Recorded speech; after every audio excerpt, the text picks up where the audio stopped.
Bonjour à toutes et à tous, merci de votre très belle fidélité. Écoutez, dit Jésus. Que faut-il écouter? Jésus le dit dans la parabole, le semeur sème la parole. Et cette parole, c'est le Verbe, c'est Jésus lui-même. Une parole qui ne fait pas de différence entre les personnes. La parabole nous le dit. Tous les terrains de notre être reçoivent cette parole comme une semence d'une fécondité inouïe. Ayons des oreilles et un cœur qui écoute. Laissons cette parole germer, effectuer son travail. N'ayons pas de résistance. Cette parole est transformante, elle est source de vie. Elle fait de nous des disciples missionnaires.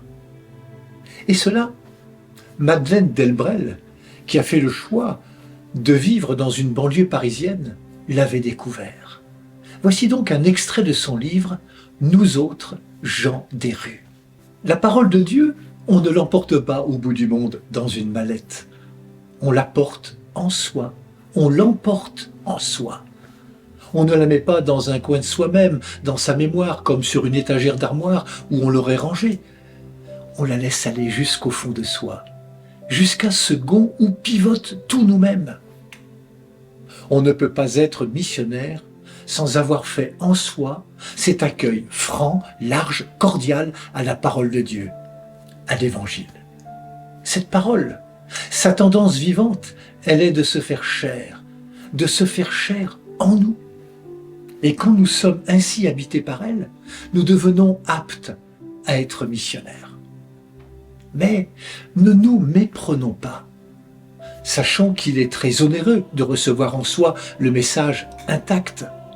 C'est pourquoi tant d'entre nous le retouchent, le mutilent, l'atténuent.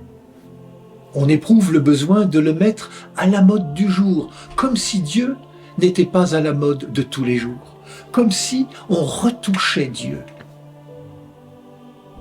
Une fois que nous avons connu la parole de Dieu, nous n'avons pas le droit de ne pas la recevoir.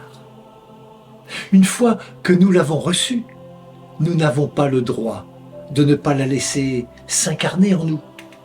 Une fois qu'elle s'est incarnée en nous, nous n'avons pas le droit de la garder pour nous. Nous appartenons dès lors à ceux qui l'attendent.